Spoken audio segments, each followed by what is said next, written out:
Alright, so let's talk about JJK chapter 240. It's mostly just explaining how Takaba's technique works. The start of the chapter seems to be a flashback, but you wouldn't really call it that because the pages are all in white. You know, when flashbacks are happening, the pages are black. So it doesn't look like a flashback to me. But it is a flashback. It seems to take place when Gojo and Sukuna are still fighting, but most likely it's in the beginning of the fight, not in the middle of the fight. I think it's before the fight personally, but that's beside the point.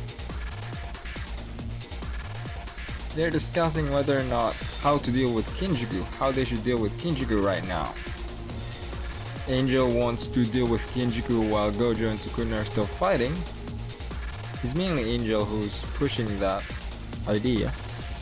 She argues that even if they beat Sukuna, if Kenjaku is still able to do the assimilation with Tengen, there would be no point, which she's right. She's kind of right. But as we know, Hakuri also stated this, that in order for Kenjaku to start his plans, the calling game must first end.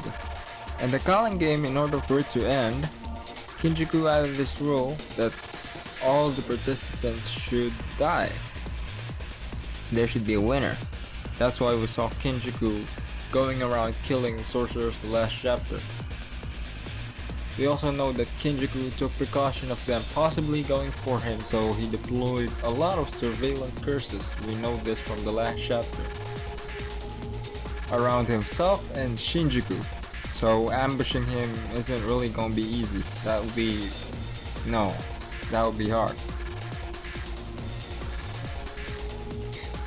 They said that, specifically Kosakabe said that Maki is the best option, the best choice to surprise Kenjaku since she doesn't have cursed energy.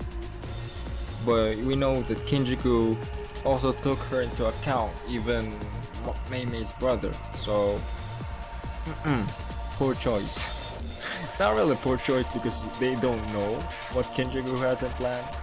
We just know it, but they're just blindly walking into what he plans, so yeah. But me personally, I don't think Maki would be up for it, simply because I don't think she has the necessary tools to deal with Kenjaku, someone like Kenjaku. I just don't think that simple brawn can deal with someone like as trick as Kenjaku. I just don't think so, but maybe I'm wrong. Maybe she has the collection of curse tools that Toji has, and she has the way to deal with someone like that. But the way Maki fights, I don't think that he would fare well against someone like Kenjaku, who is full of surprises. But yeah, they discarded that thought because they thought that splitting forces while they have to fight Sukuna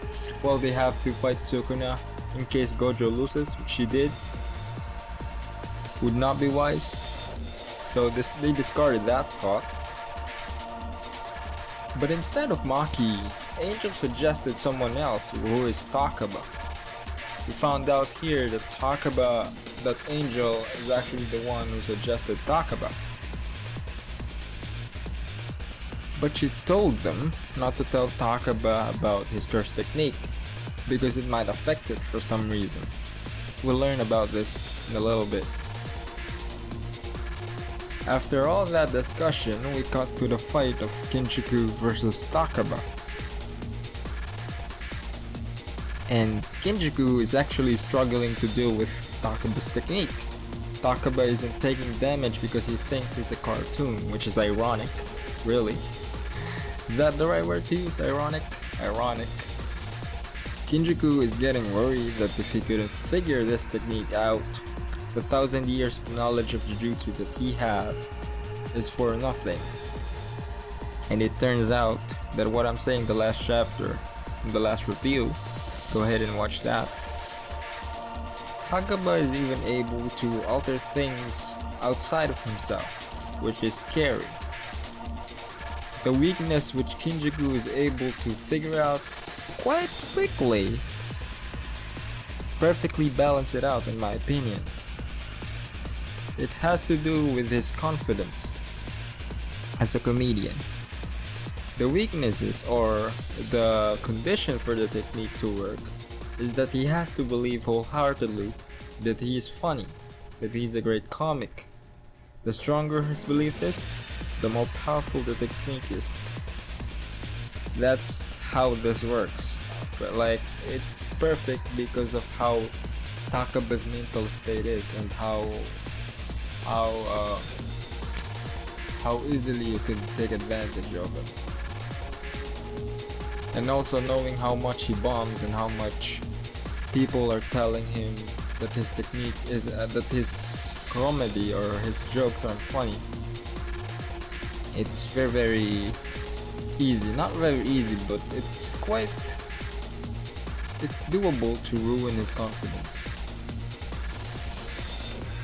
Kenjaku, able to deduce this weakness, decided to not fight him head on. He just decided to talk comedy with him and make him realize that he isn't funny.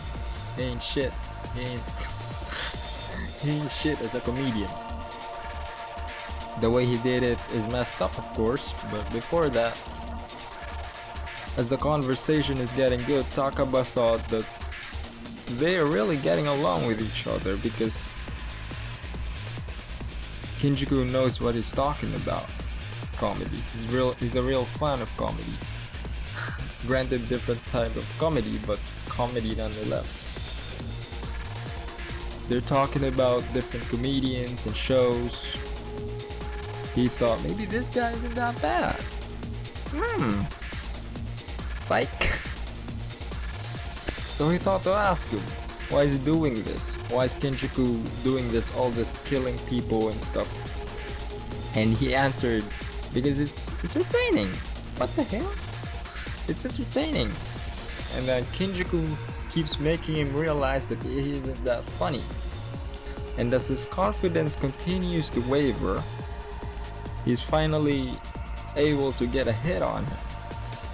They continue this exchange, and Takaba even challenges Kenjaku to a first one to laugh contest. The first one to laugh loses, basically. And as that's happening, Takaba's confidence continues to waver. And then there's the final nail to the coffin. Takaba saw a dead Hosinoki. Shit. Kenjaku told him to laugh, but he can't. He can't laugh at this. This is wrong. He probably never even saw someone named like this before, let alone someone he knew. So this is really messed up for him. So he's all scared now. He even questioned himself why he became a comedian in the first place. So yeah, he's in trouble. He's in big trouble right now. But I don't think it's over yet. Something will happen in the next chapter, I bet. He might bring this dude back to life, like, oh my god, he's not dead. Some sort of thing like that. Based on the chapter title, that might happen. I really thought this is Gojo in the first look, to be honest with you. Like, it's quite funny. I thought this is oh my god, this is Gojo? But no, it's Hosinoki.